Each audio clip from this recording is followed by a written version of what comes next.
All righty, welcome everyone to our webinar today. I'm going to give everybody just another minute or two to start dropping in here. Make sure we give a chance for everyone to get settled before we really dive into what we're talking about today. Thank you for joining us. I know this is a busy time of year for everyone. Couple of housekeeping things as we're getting started. Do like to let everyone know we have the chat going. Please say hello to us there. Let us know where you're joining from. If you're a client of anyone here, just say hi. We love to see that. But keep your questions to the Q&A. So there is a separate Q&A section. Make sure you're dropping your questions in there. We'll be taking questions throughout.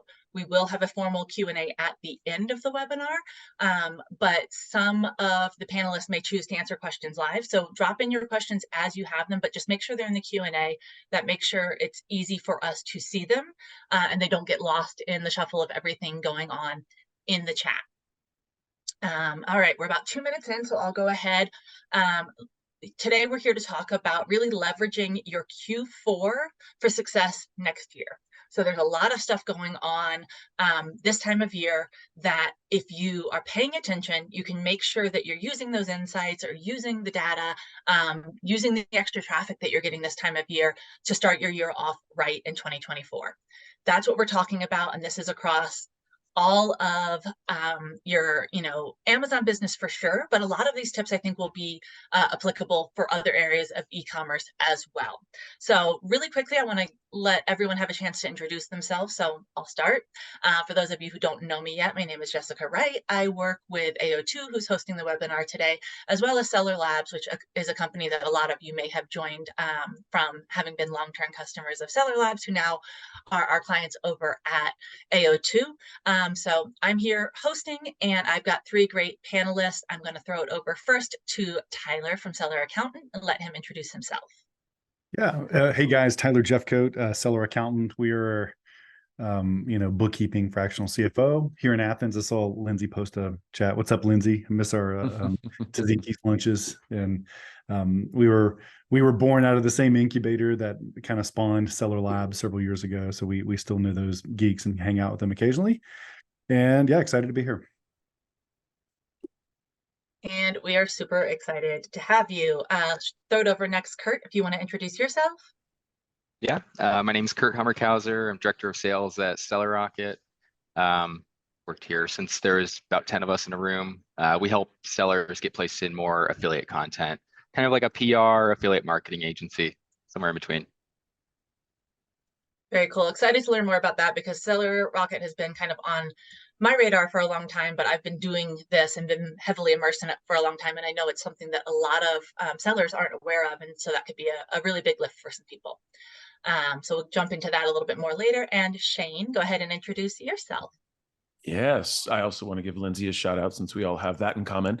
Yeah, my name is Shane Barker. I'm the owner of TraceFuse, the CEO as well. TraceFuse really helps Amazon sellers remove negative reviews, all from a white hat perspective, heavy on the data side. And we have some interesting things that we do to get Amazon to react to reviews that are against their Amazon's terms of service. So I've been in the digital space for a long, long time. Used to teach at UCLA, have a long background of e-commerce and digital marketing, and pretty new to the Amazon space. I mean, what I mean by that has been around for, I've been in the space, and my team together probably about 30 or 40 years, but I have about 6 years experience in the Amazon space. So somewhat new, but definitely very familiar with Amazon and how Amazon works and, all the fun stuff. So I'm looking forward to chatting with everybody today. That's great. Thank you. And I already learned one thing, which is that I probably need to introduce Kurt to Lindsay because he's the one outlier here who has not yet worked with Lindsay. So we need to get you connected. And this webinar is now officially all about Lindsay. But we will get you connected because I'm sure there's some great opportunity for you guys to work together as well. All right. So now that we're all acquainted, I guess let's jump into things. So I'm going to throw it over again, Tyler, to you first. Let you, tell us some things about finances in Q4 and Q1 and just kind of how to really be preparing your business for success in the new year. All right. Would this be the time to share a slide or two, you think? Go for it. All right. So, hey, I just want to be really honest with you guys. the worst thing you could ever do to new friends is to come onto a webinar like this and talk about bookkeeping. Our core business is bookkeeping. If your books suck, call us. We're happy to help you with that. That's not what we're going to talk about today, because I think the bookkeeping is the price of admission that gets you to where you can have an intelligent conversation about your business. And so what I want to talk to you guys about is the way me, as the CFO for 9 figures a year of Amazon sales, how I view driving return on investment. I'm insufferable at conferences because I want to talk about ROI so much. I love ROI. I'm too passionate about it. I want to talk to you guys about how you can simply apply it to your brand. I have a little podcast, Return on Podcast. I have a mastermind called Sellers Roundtable. I sold a healthcare company about 7.5 years ago called Care to Continue. I love my beloved Bulldogs. I play guitar. That's me. All right. Let's talk about the keys. Here's the 2 key things that I feel like I've learned in 2023 that are going to drive me into 2024, and I hope they do you as well.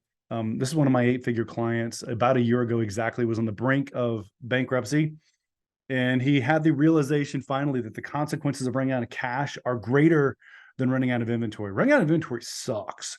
I never want to run out of inventory. I want to have enough to sell as much as I possibly can, but the consequences of going broke and not being able to get a loan are death. Done. I'm out skis. I don't get to play the game anymore. And I think what John and his team learned when he was about to close a strong 8-figure business rooted primarily in Amazon was that they did not have a good cash flow plan, and they were on the verge of death. And thankfully, it's been a great year for them. They paid off a $600,000 Amazon loan, like paid it off, didn't just refinance it, and have now righted the ship in their business, and they're in a much better spot. And so as a CFO, what I realized, and I owe you guys an apology, is that I've never been a CFO in a bear market, guys. I mean, you think about this, like I built my first company in 2012, was grateful to get to sell it, but we've kind of been like bull ever since then, right? Like this is the first time over the last 1.5 years where we're having to deal with some headwinds. And so now we're paying more attention to how we invest every single dollar. If you and I, let's say Jessica and I buy a piece of real estate on the corner, or maybe Lindsay, since we still live in the same town, we would never sit down together and determine our happiness by just what the profit was. We wouldn't do it, because it matters how much we invest to generate that profit, right? You and I would never buy a McDonald's or whatever on the corner of X and Y Street and say, oh boy, we made $1 million in profit.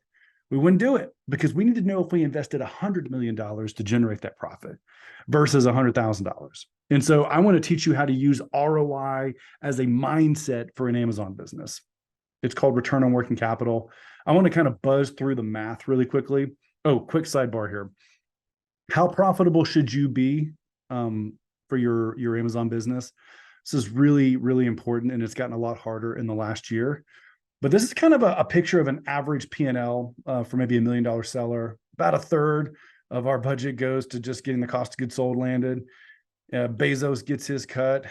Bezos gets another cut because we're doing FBA to pick, pack, and fulfill our units, and we need Shane to come back and find those dollars where they're not being reimbursed properly, right? And then the advertising budget, the fuel. But guess what? This is Bezos too. So Bezos is all of a sudden, going to be upwards of 45% of our entire P&L. And the thing that I want to drop to you here quickly is, if your products aren't able to generate at least 20% in true profit margin, you're going to have a difficult time scaling, right? You can get away with it for a little bit, but you're going to have a hard time scaling your product line unless you can capture 20, 25 points consistently. So I'm going to buzz through the math. If you want to know the math, I've got YouTube videos about it. I just want to teach you that you've got to compare profit to the amount of inventory that's sitting on my balance sheet. That's what this all boils down to. So here's the point. The point is that if I were to take 12 months of happiness, that's the profit here, and divide it by the amount of cash I have tied up during that 12 months in that inventory, literally, I can go back to that ROI calculator, right? I can do happiness divided by investment, and I come up with this metric, return on working capital. A 4.17 would be a really, really sexy number. If you're getting a 4X, you're in great shape. Most Amazon sellers are at about 2X right now. And so here's the quick case study, and I'm going to show you what you do about it. When we had the aggregators, I was sitting on advisory boards for 3 or 4 of the aggregators. We were buying these brands left and right. Beer. Let's just invest this money. Let's buy these brands. We failed to understand how much capital was being tied up in a brand like Brian's here. Brian has superior profitability, but is needing 3 times as much cash in this machine to generate profit. And what I would like to posit to you is that Brian's business is twice as risky or half as good or worse. And so for the brands that we purchased that had really strong return on capital, here we are at the end of 2023, we're really happy. For the brands that we purchased that required $1 million of inventory to generate any profit a year, we're really unhappy because interest rates have tripled in the last year and a half, and we're wishing we hadn't bought those assets. I hope that makes sense. Again, I don't want to spend a lot of time on the math here. I want to tell you what to do about it once you've done the math. What happens when I calculate my profitability and my cash velocity, and it turns out that I've got great profit? Here, which one's first? Yeah, this one, I've got great velocity. I sell the products really quickly. In other words, I get to use the same dollar a lot of times each year, but my margins are garbage. What do I do in that situation? That's where I need to look at if I should raise my prices, if I should have a hard conversation with my marketing team about, hey, are we aligning our kind of tacos targets with what we've got to have to make money in this product? This is where I might want to dust off my passport and fly to China and renegotiate my supply chain, right? I've got to make sure that I've got core margin in my product. And I just want to say that is fundamentally different than if I have products that have great profit margins, but I'm sitting on 3 years of inventory, right? Sometimes your MOQ is so high that you can't get out of it.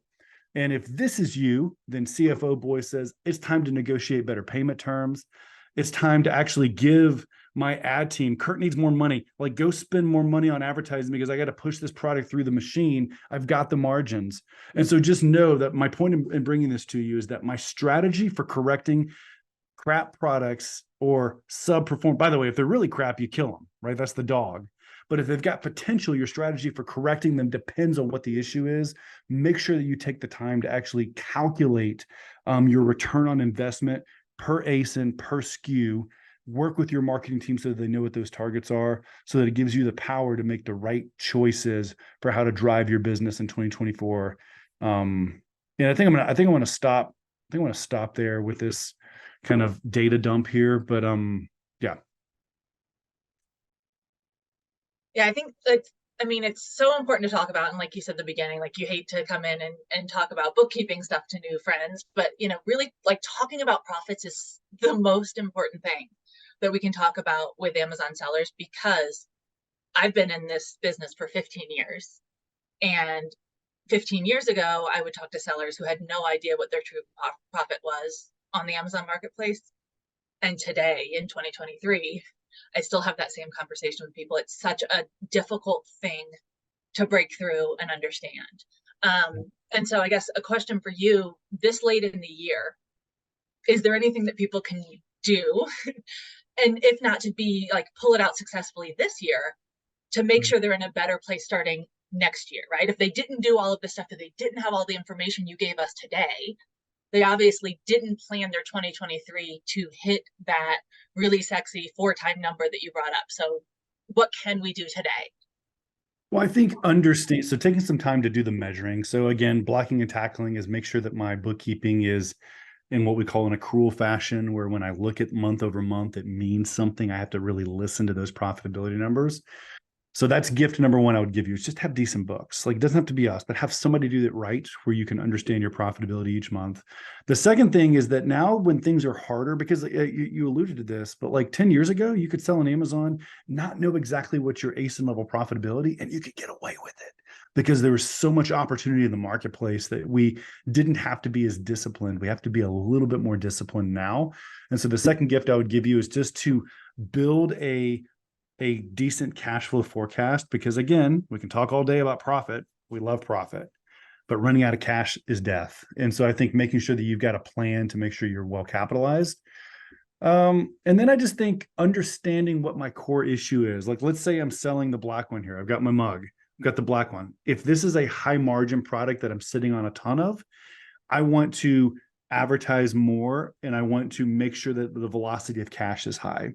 And if it's a low margin product, but I have a really low MOQ and I don't have to pay it that quickly to my supplier, then I need to work to get better margins in the product by making sure I raise my prices or improve my listings, A+ content, that kind of thing. And so I just want to give you guys the power of when you have your conversation with your marketing team to know fundamentally the like profit makeup of each of your products, because it should dictate and drive what your strategy is in Q1 and into the rest of next year. Yeah, that's a really good point. And it's something that is controllable, right? Like if you can figure out what you're looking at, then you can control those numbers and you can figure out where to put those marketing dollars. You can figure out, which products to kill and what to do to truly like start to get control of what you're actually bringing back in. And that might be a good time to transition to Kurt, because you mentioned just like talking with your marketing team and figuring out where to put those marketing dollars. And I think a lot of us, when we think marketing on Amazon, we really think about PPC, which is something that AO2 knows well for sure, and we specialize in. But there are plenty of other ways to market your products, both on and off Amazon. And Kurt, you guys at Seller Rocket, you do some things that are a little bit different and offer some other opportunities to market beyond the standard PPC. So I'll turn it over to you if you want to talk about that for a little bit. Absolutely. So I'm going to share my screen to give some examples of the types of articles that we place brands in. There's a lot of different types. There's a lot of ways that you can get content for your products. Can you see that? Oops. It's not meaning. It's loading. Perfect. So this is Best Reviews. Actually, one of our company's founders was a founder here. So that's kind of how we got our start in this space. But they write product recommendations. And these are really similar to what used to show up on the Amazon search page. That's also kind of how we started in this space. But yeah, so we place brands in articles like this. And these articles tend to stay up all year. So if I searched here best cutting boards, and there's Forbes, Tom's Guide, CNN, All Recipes, NBC News, USA Today, Insider, like every single media publisher out there is writing affiliate content now.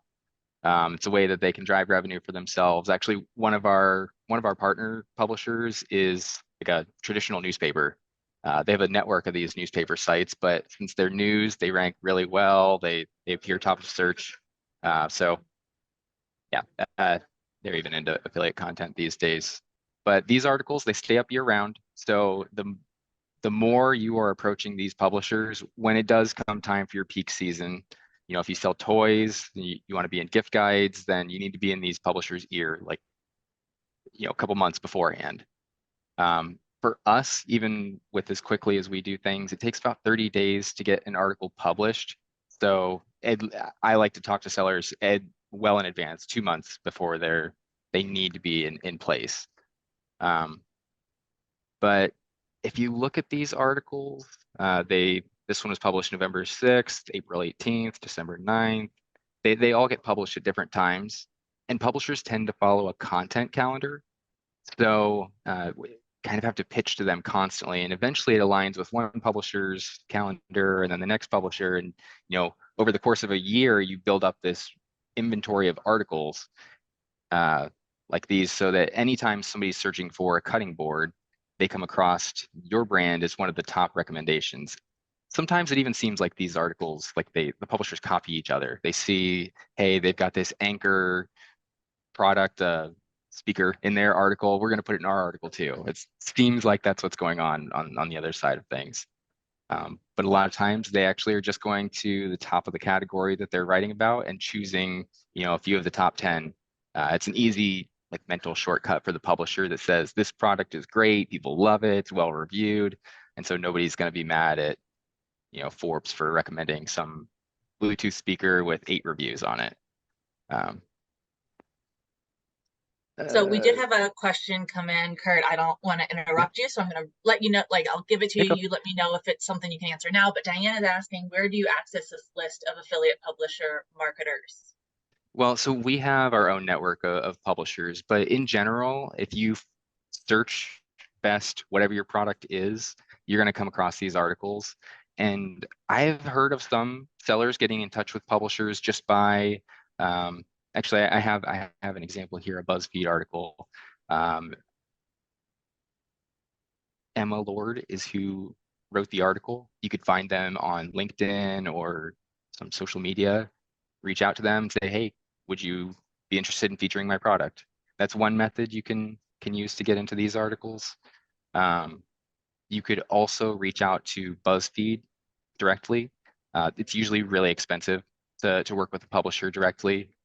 And they also, in most articles, they don't write very much about each product. They don't want to write something that's going to detract, make somebody say, oh, that's not for me, when it's just, it's the writer, it's what they wrote. It's not, full truth as far as how the product is. So they try and write something without taking away from the sale. They optimize these articles for conversions. Yeah, I would say the best way, either find an affiliate marketer, a PR agency, or just start doing this research on your own, reaching out to the publishers directly, either publishers or the writers. Alternatively, they can connect with Seller Rocket, right? So Yeah. if that sounds scary or daunting, there are organizations out there. Seller Rocket is one of them who can help coordinate these things for you. Yeah, and I think one of the things that helps us is we simplify this down to, hey, here's a product that fits with your content. It has this many reviews on it, et cetera. Whereas sometimes I receive emails forwarded to me from publishers where sellers are like, hey, here's 10 pages of why my product is so great and why you should feature it, and make sure you're explaining it this way. Don't put me next to these people, but put me next to these people because we just crushed them. So that's not going to get a response if you send 10 pages of directions to a publisher. They want they want to write things in their own voice. They want to feature the products that they think are actually great. And so, yeah, it's kind of a fine line between giving them too little information and giving them the specifics they need to sell your product. Yeah, so I think, this is probably something that's already surprising to people. Just hearing what you're showing us today, these best of lists are not necessarily the organic best of list that we all might think that they are, right? Nobody from any of these publications is going to Amazon and looking at your products and seeing who has the most reviews and putting together a list of what truly is ranking number one on Amazon. These are curated lists that are being pitched by the brands or by third parties to get products onto these lists. So it really is in your best interest as a brand owner or brand representative to see how you can take advantage of this, because if you're not, right, somebody else is. Yeah. Yeah, There's a somebody lot of else is going to slots on get that these lists space. that somebody isn't paying for, that the publisher they need another product to fill the slot. So it's definitely be reaching out to the publishers to get your products featured. So the same way a brand is looking at Amazon and looking at all those PPC placements and thinking about their product detail page and saying, well, I need to make sure I'm using this tool or this tool because that will take up space on my own page, or I need to make sure I'm using these keywords and things to rank in the search so that I'm protecting my own brand and I'm showing up on my search. You need to be thinking about these other tactics as well to get your brand placed off Amazon that can then drive that traffic back to Amazon or presumably your own website, right? This is not exclusive to Amazon. Yeah, we also send traffic to brands' websites. We're much more equipped for Amazon. Publishers prefer Amazon as well. Interesting. With some of the publishers that we work with, there's about a 13% conversion rate when the link goes to Amazon, and it's between 1% and 3% when the link goes anywhere else. It could be another retailer, it could be Shopify, even another great retailer. It's not Amazon. If it goes to Walmart, still 1% to 3%. Okay, awesome. Yeah, so I think, Diane, we answered your question. Let us know if we didn't. I can always count on Diane to show up to these webinars and ask great questions. So thank you, and keep them coming. We appreciate it. But I know I kind of maybe interrupted your flow there, Kurt. Is there anything else you wanted to jump into on this same topic? I actually have a small case study that I just wanted to briefly look at. So I have a seller that started with us in March, and over the last, 7 or 8 months, they've grown from $6,000 the first month to $93,000 in November. I mean, it is peak holiday season, and they are a very, very, very good seller. Like, these are only sales attributed to the articles that they've been placed in. So this isn't all of their sales. It's just a fraction of their sales.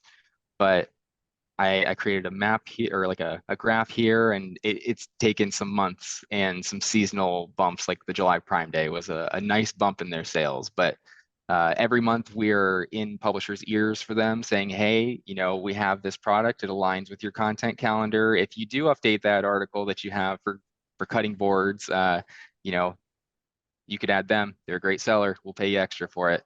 And so over time, we've just kind of worked our way into more and more articles for them. So I guess one like a main takeaway from this, obviously we're talking today about like what can you really do in Q4 to prepare yourself for next year, and this is beyond a Q4 strategy. This is I think so. Yeah. It's beyond Q4, but even if your product only sells in Q4, or just it's a very specific season. I sent an email to you earlier about scuba gear. There's people that go on vacation in the middle of December to someplace warm, even though where you're at might not be warm, and scuba gear is not in season. You want to make sure that you're one of those top recommended brands that sells scuba masks, for example. So here's actually an article that it's up all year round, and it's recommending certain brands. So sellers can start building this strategy now. They can reach out to you, they can reach out to publishers, whichever route they want to go for this. They can start building that strategy now. It's something that's definitely going to help them in the start of the year, given that time frame that you kind of gave us for getting things going, but then continue to help them throughout the year. And I guess based on the graph that you just showed us, really build, and if they do it right by this time next year, like really set them up not just for that first Q1, the way we're talking of like how can we make sure Q1 is a success, but this strategy, expanding their kind of marketing outside of just Amazon, this could really give them a successful Q1, Q2, Q3, and build on it all the way through all of next year. Absolutely. Love it. Great. Thank you so much. This is all great information, and I'm sure we'll have some more questions on this as we get through the rest of the podcast today. I want to pivot a little bit now and go to Shane. And Shane, thank you for waiting to go last here. I had a couple of people reach out before the webinar and say they weren't going to be able to make it, and they most specifically were interested in hearing what TraceViews had to say, because reviews on Amazon are so important to sellers, and we're constantly telling people this is the most important piece of your Amazon business, is making sure that you get reviews and get good reviews. And so we had a couple of people who definitely didn't want to miss this part. So glad we were able to get you on here as the last speaker to give people time to join in, but also anybody who reached out beforehand. We are recording this in case I didn't share that at the beginning and let you guys know. So you'll be able to rewatch all of this as well. So now I'll hand it over to Shane to talk a little bit about reviews on Amazon and what TraceViews does there. Awesome, Jessica. Thank you so much. I want to say something real quick. So obviously you guys, we're going to talk about reviews and, removing negative reviews and what does that strategy look like and how that's going to be able to help your brand. Obviously, Tyler, on that side, hey, knowing your numbers, right, is going to be important, knowing which is most profitable when it comes to your ASINs and stuff like that. And that's one of the things that we looked at is, how are we getting attacked when we were selling on Amazon? And that was one of the things that we realized that we were getting attacked. And that's really was the foundation of TraceViews. We said, okay, let's figure out how we're getting attacked, how we've lost all kinds of sales on our hero ASIN, and then what do we need to do to get back? And that's, better content, better listings. But for us, it was getting rid of those negative reviews. I will tell you on the other side of things, we got Kurt. I'm heavy in the affiliate space on shanebarker.com. And I will tell you, yeah, you can reach out to publishers and you can reach out to these people in articles. Not a bad strategy, but Kurt and those guys have relationships. That's really what it comes down to, right? You have relationships. He can go knock on a door and say, hey, Bob, can you do me a favor? Hey, we've already done 10 articles together. A lot of these people, because I have my own site, shanebarker.com, we do a lot of affiliate stuff. And guess what? I get pitched every single day. And most of the people that I work with are people that have relationships with me because we know how they, they know how I work. I know how they work. So anyways, awesome job, guys, I guess is what I'm saying. I'm excited about this. So now we'll jump into negative reviews. So really the premise of TraceViews, the reason why we started TraceViews is because we started to get attacked. right? We were in the supplement space. We had one hero ace and we're making some good money. We're not taking, money from anybody's kids or anything, right? I mean, we were, sufficient business, things were going well. And then one of the big players in the supplement industry, I think there was a number of them, started to come after us because we apparently, I guess if they're making $10 million a month, it wasn't enough. They've got a lot of cars and multiple families and maybe girlfriends and wives and stuff. And I get it. It gets expensive out there. So that was a joke, by the way. That was the idea of this was, hey, we weren't really going after anybody. We were in our lane. We weren't bothering anybody. And then all of a sudden we start getting attacked. And so we looked at this and said, okay, our first reaction was, hey, Amazon, hey, you're dropping the ball here. We're getting attacked. Like you need to do something. And we all know Amazon. Amazon's very busy. We got a lot of stuff going on. Amazon didn't necessarily say, you know what, Shane, let us look into this, sir. Give us a few days. We'll get back to you. We're going to go ahead and figure this out. We're going to get back to you. We're going to knock down these reviews for you. That was never said, right? We understand that, if you're going through Seller Central, they have X amount of minutes to respond to something and to figure out a solution. It's not a, hey, there's millions and millions of sellers, right? And at the end of the day, Amazon really, really cares about the buyers. Not that they hate the sellers, right? We're important, but it really comes down to the buyers. And so we want to, they want to make sure you're a seller that's listening to the buyers. You're offering a great product. You're, not having tons of negative reviews. Negative reviews, as you heard Kurt say earlier, you're not going to see a publisher put up something to say, hey, this is Bob's, water bottle and it has 3 reviews. Because that doesn't look good, right? Like, what do you mean you got 3 reviews? Like, he probably got that from his family members. Like, what do you mean? That's not something that we can say, there's 3,000 reviews and this is the best product ever.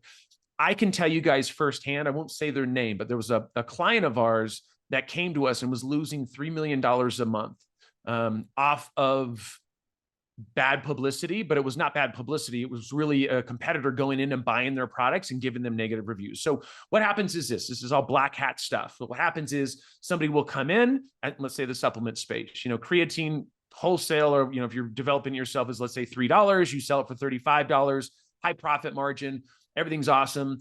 The unfortunate part is, from an ethical standpoint, it's not great to do this, but people do it. Is what they'll do is they'll go and they'll hire a virtual assistant. They'll write all kinds of reviews, and then they'll go and all these buyers accounts and they'll buy 100 of your products, knock you down in the BSR, give you a 1-star review, talk about how this creatine, gave your grandmother cancer and she's gone. Now, I'm just kidding. That's a terrible example, but you get my point. Going to the extremes, like, oh my God, I can't buy that. People are dying. I found fentanyl in my creatine. You're like, oh my God. So anyways, my point is they do whatever they need to do to knock you down in the BSR. And when we're getting into Christmas time or getting into Prime, you'll see these attacks are heavy, right? I mean, this is once again, very, very, things that are profit margin heavy, right? So if you have a product and you have an 8% profit margin, probably not going to get attacked for the most part, right? Because it doesn't make sense to go buy, $1,000 product and send it to somebody in Australia. It doesn't pencil out. But when you have these items that are lighter, that have high profit margins, you can get attacked and you will get attacked. It's just, unfortunately, it's just something. With Amazon, we were frustrated. And so we said, okay, how do we, shine a light on this, right? How do we educate Amazon on what's going on? And so what we did is we started collecting the reviews about 5 or 6 years ago. And so we have all the reviews on Amazon. And so what we did is we started going, hey, Amazon, this review right here is against Amazon's terms of service. You guys clearly said here that you can't do this, and this. You can't, custom, or you can't mention a competitor. You can't mention pricing.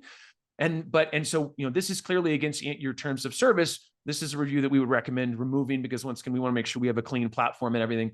Amazon might not respond to that. We have this thing called perseverance, right? You might need some of this with Amazon if you've dealt with Amazon long enough. And then we have to send them a second message and a third message. The beautiful thing for us in the way that we file, it needs to be against Amazon's terms of service. That's the reason why we're white hat. That's the reason why what we do is 100% ethical. We've never had any, accounts get banned or anything bad happen. We're really doing the policing work for Amazon. That's really what it is. When we go to Amazon, we're saying, here goes all the proof. All we need you to do is go make the arrest. We need you to go remove the review, right? Let's keep this simple. So that's the premise of what we do, but not only things that are against Amazon's terms of service, we also can find buyers' accounts. And in this situation, we've been able to wipe out buyers' accounts, which for one of our clients, he removed 177 1-star reviews. So this is what happened. We had a competitor that went and got these sellers' accounts, buyers' accounts. And what they did is hired a VA. They wrote 20 bad reviews. But what happens is they get lazy because they don't think Amazon will catch them or that we will catch them. So what they do is they have 5 buyers' accounts And all of a sudden we start seeing the same reviews, exact same reviews. This is the absolute worst product with 5 exclamation marks. What are the odds you have 5 buyers write that exact same thing?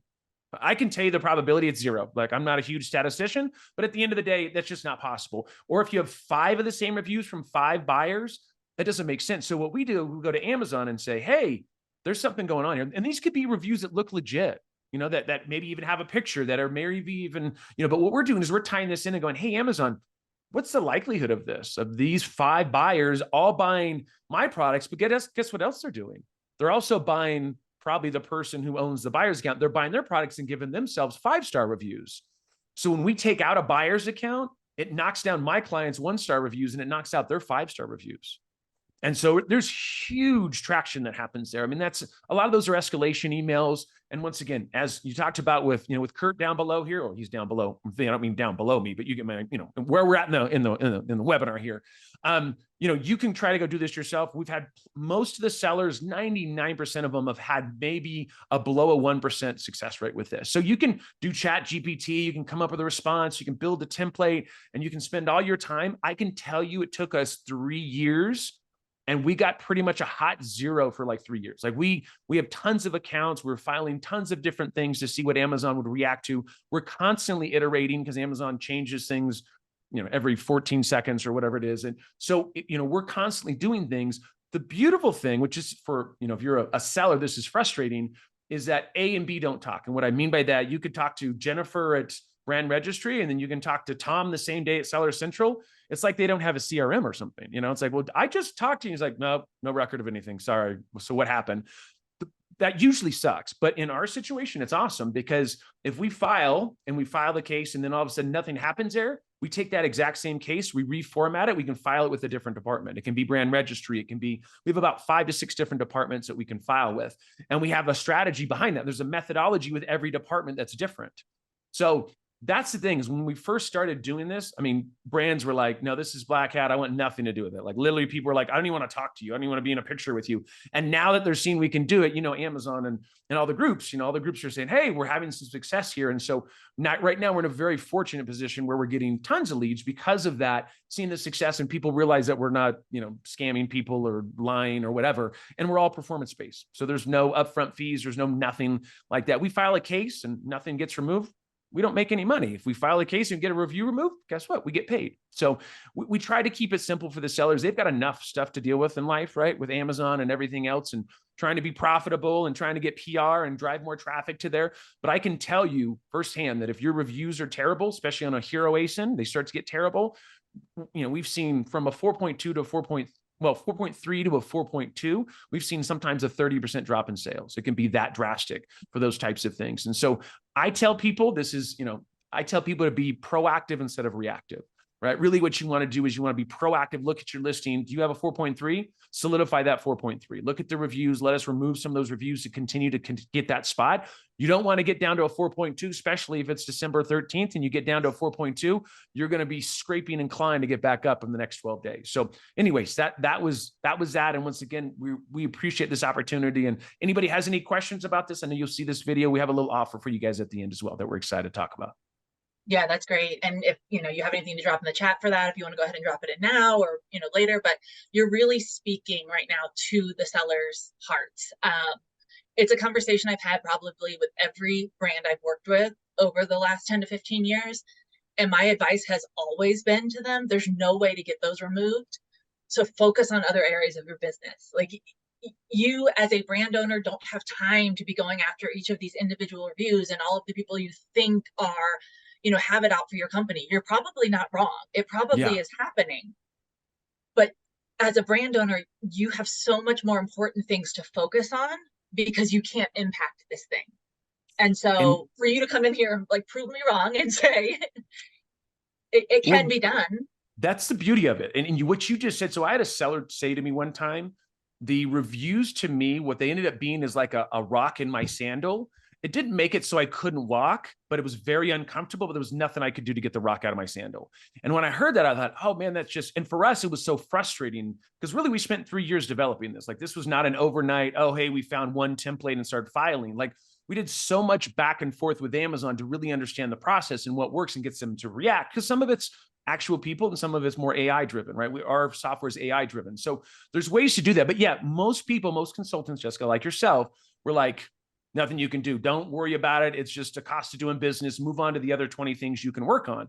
Well, now we're saying, hey, guess what? Like, don't be a victim, right? Let's figure out what we can do. There's no risk on your side. We only get paid if we remove the reviews. Let us do our work. And we always tell people there's only one chef in the kitchen, because a lot of people will try to do what we're doing while we're doing it. It's like, listen, we're building the house here. We can't have two contractors in here trying to talk about this, that, or the other. Let us do our work. And once again, you guys would be excited about what the results look like. So yeah, it's exciting stuff for sure. Yeah, and that's a really good point is, if you happen to be a brand who has someone who can devote full time to this, like great, go after that as your brand and have your person in-house do it.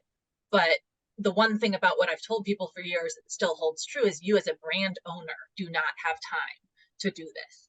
The owner of the brand, the CEO of the company, you should not be chasing this down. This is not what you should be spending your time on. So if you don't have someone who can do it for you in-house, great. If you do, please do it. It's important, go after it. Make sure you're hiring somebody who can do that for you, because it is an important piece of the puzzle. And to finally have an angle to approach this from, to finally have some way to get Amazon to pay attention and to make some, changes as a result, everyone should be taking advantage of that. This is a key part of your strategy on Amazon. And that's exactly it. I mean, at the end of the day, it's like, you have a car, you're not going to change your own oil, right? Like, I mean, you shouldn't. You got to keep the car going. You're in the car, you're going, you want to go in, you go to Quickie Lube and they go and they for 1 hour, and then you got to keep on the road, right? And so that's important. These little road bumps are going to stop you, right? I mean, if you focus on all these minutia, these things, I'm not saying reviews are minutia, because they're a big part of Amazon. They're probably one of the biggest parts. It's the heart of Amazon. But at the end of the day, you got to figure out like, hey, listen, like if you can have somebody, like for me, when I was younger, I was like, oh my God, I'll do everything myself and I'll figure it out. That's awesome. Shane 1.0. I'm at Shane probably 4.0 now, right?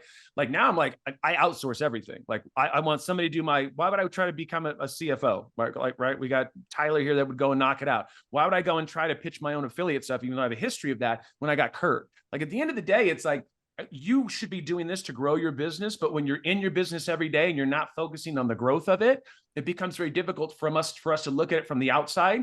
But why would I go run my own numbers when Tyler's already got a system for doing that? He already has a history of doing that. Why would I go pitch 1,000 publishers and get 2 things published when Kurt can pitch 100 and get 10 things published or 20 things published? So at the end of the day, you got to really look at where you're spending your time. And is it valuable the way you're spending your time?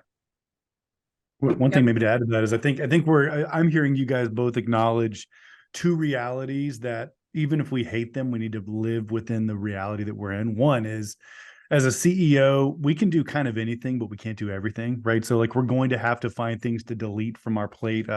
Dan Martell's, right? Buy back your time, energy audits.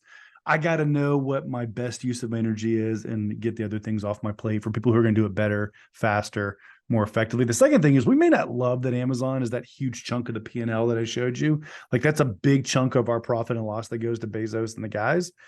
But guess what? Because of what Kurt said, like we're getting like a 5-to-1 better return on ad spend for the money and the link backs that go through Amazon for conversion versus our own websites for the most part. And as a result, we had no choice but to learn how to manage this marketplace because it's a great opportunity. And I think, Shane, to your point, like guys, if you see an irrational drop in your profitability, you're going to have to ask the question, why, what happened?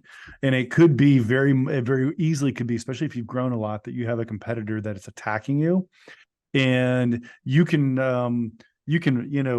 go spend as much time with your CFO as you want to. You can go spend as much time like trying to drive new products onto the marketplace. But until you remove some of that bad news and unlock that kind of algorithmic gunking, you're going to waste a ton of money on ads and AO2, right? Like you guys are driving the ad performance. It's really, really good. But guess what? You're going to spend twice as much. Like I didn't realize it was like 4.3 to 4.2. That's like fascinating to me. But like, if you think about that 30% potential drop in sales and turn that into like a tacos number, that probably like equates to a doubling of your ad budget to get the same amount of work done. Mm-hmm. Guess what? That's money that goes in your pocket if you can just remove the noise, and get it right the first time. Well, and the other side of that too is that, and I think hopefully sellers know this, but the weighted, like the reviews that you get, a 1-star is going to be a lot heavier and weighted a lot worse than 1 5-star. So I've heard numbers anywhere from one star can equal 10 5 stars to 25 stars to 55 stars. Everybody has their own theory there. But I can tell you, you can always get more 4 and 5 stars. That's always recommended, right? You always got to work on that. And if we can knock down your critical, your 1, 2, and 3 stars, I mean, I always tell people it's like a diet, like, right? Like when you're dieting, if you eat right and you go to the gym, then you're going to lose weight faster. You're going to get chiseled up. I do the opposite. I go to the gym and I drink beer because I'm Irish, because that's what we're supposed to do, right? Like it's not my fault. And so, I eat heavy foods because I mean, why not, right? But I go to the gym. I would probably be maybe in the Olympics or something. Probably not the Olympics, maybe Junior Olympics, but you get my point. My point is I'd be in way better shape if I did both of those things. And so we recommend doing both, right? We say, hey, listen, we'll take care of the critical reviews. Don't worry about that. You knock down your 4s and 5s. We'll take care of that headache for you. Great. And that way you guys can focus on those other things. And we'll take a look at the data and say, hey, where are we finding anomalies in the data to be able to go to Amazon and saying, hey, there's an issue here. We're not just going to tell you to go take a look at it. Click on these links, take a look here. How can these buyers accounts have this? And we have this. They can make a decision within 60 seconds, which is what Amazon wants. And so once again, we do the detective work. They go and they can click on it and go, okay, yep, this makes sense. And they can make the proper decisions.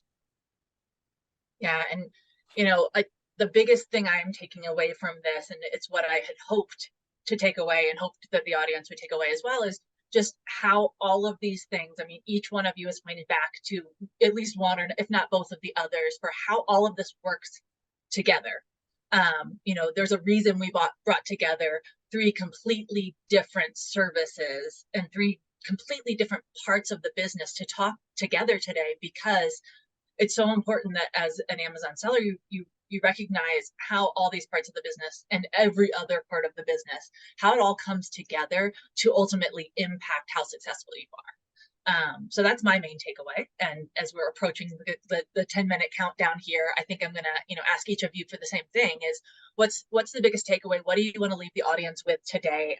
I see Shane has dropped into the chat. Want to make sure everyone has saw that. A takeaway offer today. So that's in the chat. Make sure you copy that link. It will disappear when we close out of the webinar. So make sure you grab that if you want to take advantage of that. And so we can just kind of round robin. I'll start with you, Shane, since you've dropped your offer in there. Let people know about the offer, let people know how to get in touch with you, and if you have any last takeaway, and then we'll kind of just go through the group. Yeah, sounds like a plan. So yeah, we have this, once again, we're offering a $500 off. Once again, for anybody who wants to sign up for our services through AO2, you can, the link to the landing page is right there. So you can click on that. We usually do a call within 24 to 48 hours. What we'll do is ask for your merchant ID. We run actually a report that we'll give to you, so we can take a look at how many reviews you have under each ASIN. And then once again, if it makes sense from an ROI perspective, one of Tyler's favorite words, and mine too. Actually, I like the ROI last time I checked. And you can take a look at that, and we can take a look at which ASINs, that maybe you're being attacked, or maybe there's some things going on, and we can do an assessment there. So take a look at that. Once again, I think, and I said earlier about with Tyler and Kurt, I missed AO2 in regards to PPC, and in regards to making sure that is correct and making sure your numbers are good there too, because it becomes difficult, right? We look at, Kurt, who's going to be a little bit of a long-term thing, right? You're going to be getting some PR, and that really starts to add up and get some traction. But if you want some traction tomorrow, then I think PPC would be a quick way to get up some ads and, iterate on some ads and, spend some money there to figure out what you got going on. Would be amazing for, might be a little late for Q4, but definitely Q1. Hey, get in there. And then once again, understanding what your numbers are in 2024 with Tyler, I think is absolutely a necessity. Yeah, absolutely. And just on that point really quick, since I'm here representing AO2, I guess I haven't done my part. I haven't given that, but yeah, PPC is an important part of the strategy. But like you said, Shane, if it's too late this year, there are other ad adjacent tools on Amazon that you can use, that we can use for you, especially some things that have come out over the last couple of years. Amazon posts and customer engagement are 2 things I'm super passionate about, that are tools that you can leverage immediately. Post is like social media on Amazon. Customer engagement is the tool they gave us that actually lets us communicate directly to our customers and send emails directly to repeat customers or high spend customers and tell them about additional deals or new products that we're launching. And that was revolutionary in the Amazon world. And those things you can do today. So if you're joining us here, you're an AO2 client, you want to see an extra lift towards the end of the year, and you're not sure how to use those things, definitely reach out to your account managers and ask those questions, because we can give you some guidance on those things. And that is something you can do right now to take advantage in Q4, and then, see that continue to push you through in Q1. So yeah, my quick little plug for AO2 there. And then we're going in backwards order. So I'll throw it back over to you, Tyler, to give any takeaway messages, anything you want to leave people with, how to get in touch with you, any of that stuff. All right. Well, Kurt, we may have missed the order there, but so I think I've talked to a client the other day that's really gotten good at this as a high scale seller. And I think my takeaway is if you're fortunate enough to have a really nice margin product, you know, I think the rule of thumb is at least 2/3 of your total marketing budget needs to be towards that kind of bottom of funnel, traditional PPC stuff. Like you got to spend money. It's a pay to play. Amazon's a marketplace, so you got to pay to play.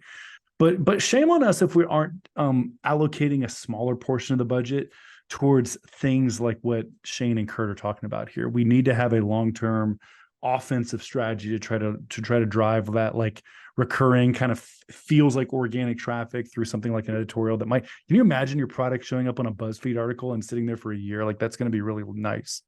And then the other thing is that we can throw a whole lot of money at trying to get product like visibility, like somebody get to our listing page. And if we've got a bunch of 1-star reviews that the bad guys are putting on there, we're not going to convert those, and we're just paying Bezos for the ad dollars or not really getting the results. And so I think our strategy needs to include all of these prongs. Like, right, we need to measure each of our ASINs. And if it has a yellow or red flag, we're going to have to ask the question, is this a product problem? Or is this a listing problem? Or is it a review problem? Right. And then we need to make sure our strategy is aligned around addressing it. But just make sure you guys have a budget for all of the. Now, again, I can't remember which one of you guys mentioned this, but if you've got 6% profit margin, I think that was you, Shane. Like, right, if you've got tiny profit margins on a product, no one's going to attack you, and you probably don't need to put that one in an editorial. And you and I can talk about it as a CFO, but the reality is we're not going to be too excited about it, right? I mean, but for your products that have better margins, you're going to have to defend your listings more, and you're going to have to be more proactive in marketing. Seller accountant, of course, if you need help, we're happy to look at your finances and help you know which products are working, which ones are not. Thank you. And yes, you're right. I did go out of order. So thank you for calling that out. Okay, no, we were ready. Kurt was ready, and I was ready. And we're like, oh, we're doing. I got you, boo. Yeah. I just made fun of our whole leadership team last week because we could not go in alphabetical order. Like we were like, let's do this in alphabetical order, and every single one of us screwed it up. So yeah, I just have a hard time doing order of operations here. So thank you for jumping in when you were not expecting to go. And Kurt, it is your turn. All right, so we work best with challenger brands. This isn't not really best equipped for newly launched products, but sometimes I talk to sellers and they're like, oh, this isn't right for me. And then we look at their products. I'm like, no, this is right for you. So I encourage everybody, just reach out to me. Let's talk, see what we can do with your products. We might be surprised. You might be in a category where there's no competition for articles and we can just, get all the first ones up. I'll post in the chat ways that you can contact us, but Kurt at sellerrocket.io, or just go to sellerrocket.io, submit a form. We'll reach out to you. Perfect. All right. Well, thank you guys.